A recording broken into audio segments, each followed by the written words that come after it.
ஆமா அதுல மாவட்ட லெவல்ல ஒரு தடை உத்தரவு ஏதாவது போட்டீங்கன்னா நாங்க அதை கோர்ட்ல சேலஞ்ச் பண்ணிக்கிடுவோம்.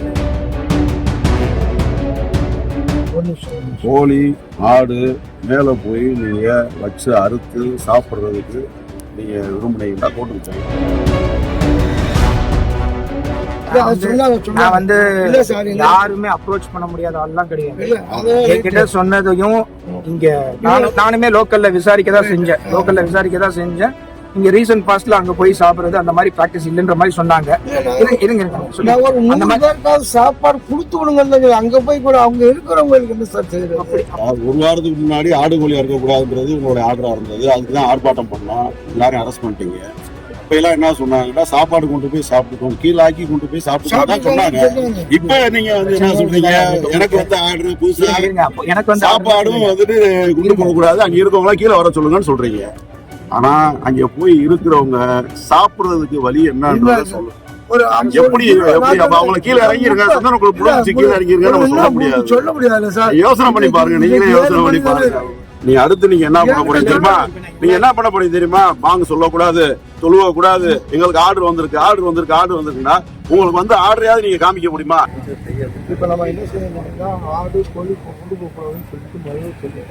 ஆடு கோழி நான் என்ன சொன்னேன், அப்படி இல்லைன்னு சொன்னேன். எங்களுக்கு வந்து ஒரு உரிமையை சொல்லுவோம். நாங்கள் வந்து என்ன ஆடு கோழி கொண்டு வரல, எனக்கு கந்திரிக்கு மட்டும் சாப்பாட்டுக்கு மட்டும் வேலை ஒரு 10 பேர் சாப்பிடட்டுங்க, அதுதான் கந்திரி கூடும் அப்படின்னு சொன்னதுக்கு சரின்றாரு சார். அப்போ ரொட்டி சுட்டுக்குவோம் சார் அப்படின்னு.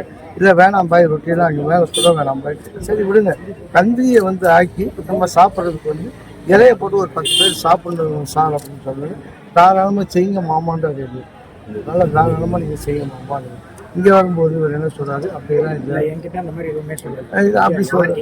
யாரும் வந்து சாப்பாடு எடுத்துட்டு போகிறதுக்கு அலோ பண்ணலன்னு சரி. ஆல்ரெடி ஆடியோவுமே உங்களுக்கு இது பண்ணும்போது ஆர்டராகவே போட்டு கொடுத்தாங்க. நீங்கள் கோர்ட் அணுகுங்கன்னு சொல்லி கொடுத்துருக்காங்க. நீங்கள் இந்த ரைட்ஸ் இருக்கு அப்படின்னு எஸ்டாப்ளிஷ் பண்ணீங்கன்னா அஃபீஷியலாக இல்லைன்னு தான் சொல்கிறாங்க. யாருமே ரெக்கார்டிக்கலாக யாருமே எதுவுமே சொல்லலை, அஃபீஷியலாக இல்லைன்னு தான் சொல்கிறாங்க. அதை நீங்கள் இல்லை நாங்கள் செஞ்சது தப்புன்னு தெரிஞ்சது கோர்ட் அணுகுங்கன்றதை நான் சொல்லியாச்சு. இதை வந்து அப்பவே சொல்லியாச்சு. கரெக்ட் தப்பா அவங்கள்ட்ட சொன்னோம். நம்ம சந்தனப்பூர் வருது, நம்ம செய்ய வேண்டிய சரியத்துக்கு அவங்க சொன்னாங்க. நாங்கள் பேசிட்டு கமிஷனர்கிட்ட பேசுகிறேன். அதை பேசி இந்த சரியத்து பிரகாரம் என்ன செய்யணும்னு நினைக்கிறீங்களோ அதை செஞ்சுக்கிறதுன்னு சொன்னாங்க. அப்புறம் புதன்கிழமை நம்ம பீஸ் மீட் போட்டுக்கிடுவோம் அப்படின்னு சொன்னாங்க. அதெல்லாம் ரைட்டு, வாஸ்தவம் தான். இப்போ இல்லைன்னு சொல்லலை. இப்போ நம்ம வந்து கோழி ஆடெல்லாம் உள்ளதுக்கு வச்சாச்சு, வரல. இந்த சாப்பாடு விஷயத்துல தான் சொன்னோம், அதுக்கு மறுக்கிறாங்க. இப்போ எல்லாரும் என்ன சொல்றாங்க, சரி சரி சார்கிட்ட கேளுங்க, கொஞ்சம் தூரம் போவோம், அவங்க அரெஸ்ட் பண்ணா பண்ணுவோம். வேற வழி இல்லையே சார், போனா நாங்க அரெஸ்ட் தான் பண்ணோம். ஆமா, இல்ல மாவட்ட லெவல்ல ஒரு தடை உத்தரவு ஏதாவது போட்டீங்கன்னா நாங்க அதை கோர்ட்ல சேலஞ்ச் பண்ணிக்கிடுவோம். எதுவுமே கிடையாது, எல்லாமே மொட்டையா இருக்கு. நீங்க ஏற்கனவே போட்ட ஆர்டர்ஸ் வந்து மொட்டையா இருக்கு சார். தாசில்தார் போட்டிருக்காரு, அந்த ஆர்டர் வந்து தாசில்தார் வட்டாட்சியர் போட்டிருக்காரு. அந்த ஆர்டர்ல வந்து உண்மை கிடையாது. வட்டாட்சியர் என்றவர் வந்து மேஜிஸ்ட்ரேட் ரேங்க் தான். He has authority to put order. Okay, அவருக்கு உரிமை இருக்கு, ஆர்டர் போடலாம். அந்த ஆர்டர் தவறுன்னு நீங்க நினைச்சீங்கன்னா அந்த ஆர்டரை குவாஷ் பண்ணுங்க, அந்த ஆர்டரை வந்து இது பண்ணுங்க. அந்த ஆர்டர் பக்காவான அந்த ஆர்டர் போடல சார். சும்மா ஏதோ வந்து அந்த ஆர்டர் சார். கோழி ஆடு மேல போய் நீங்க வச்சு அறுத்து சாப்பிடுறதுக்கு நீங்க விரும்பினீங்கன்னா கோர்ட்டுக்கு சைன். மற்றபடி இங்கே சாப்பாடு ஆக்கி மேலே கொண்டு போய் சாப்பிட்றது வைக்கிறது. இப்போ சந்தனக்கூடுக்கு நேற்று நைட்டு காலையில் 5 மணிக்கு சந்தனக்கூடு கொண்டு போனாங்க. அந்த சந்தனத்தை அவங்களாம் வந்து மதியம் சாப்பாடுக்கு அங்கே வெயிட் பண்ணிட்டு இருக்காங்க. அவங்கள பூரா நம்ம என்ன பண்ணா, சந்தனக்கூடு முடிஞ்சிச்சு, நீங்க பூரா கிளம்பி ரிட்டர்ன் வாங்க அப்படின்னு நம்ம எப்படி சொல்றது? சாப்பாடு கொடுக்கணும். அவங்க நைட்டு தங்குவாங்க, சிலவங்க 3 நாள் தங்குறோம்னு சொல்லி நியத்து வச்சிருப்பாங்க. இதெல்லாம் நிறைய நம்ம செய்யலை, பொதுமக்கள் அவங்க நேர்ந்துக்கிட்டதை அங்கே போய் செய்வாங்க. இது நடைமுறையில் உள்ளது. உங்களுக்கு ஆர்டர் வந்துட்டு கோழி இருக்கக்கூடாது, ஆடு இருக்கக்கூடாது, அது நீ யாருக்குன்னு விரும்புனீங்கன்னா கோர்ட்டுக்கு போகன்ற ஆர்டர் எங்கிட்ட இருக்கு. அதையுமே நாங்கள் கலெக்டர்கிட்ட 2 நாளைக்கு முன்னாடி செஞ்சப்ப அவங்க வாயால சொன்னது. 2 மாசம் புதுசா வந்து ஆர்டிஓ விவரம் தெரியாம செஞ்சுட்டு போயிட்டாரு.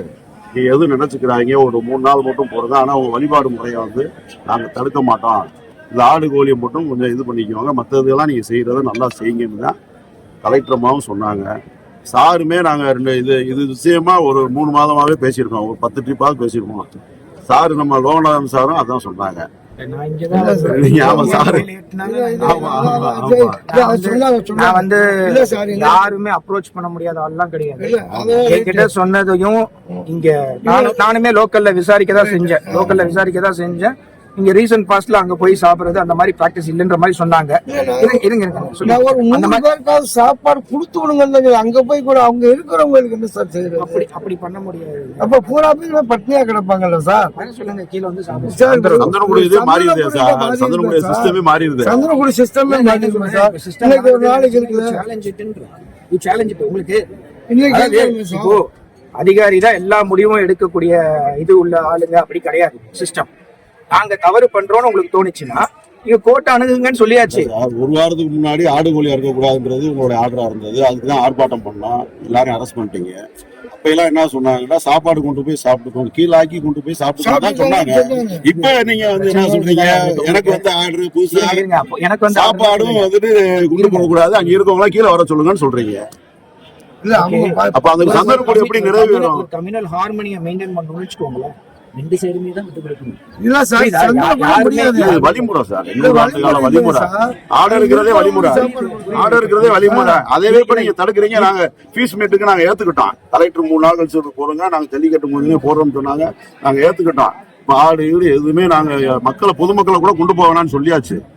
ஆனா அங்க போய் இருக்கிறவங்க சாப்பிடுறதுக்கு வழி என்னன்னு சொல்லு.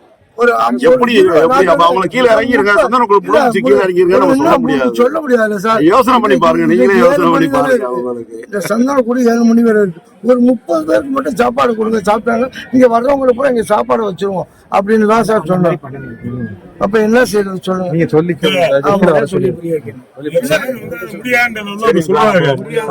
ரிக்வெஸ்ட் பண்ண நீங்க அவங்க ஸ்டாண்ட் பண்ணிட்டாங்க, ஒரே இடம் முடிவு எடுத்தாங்க.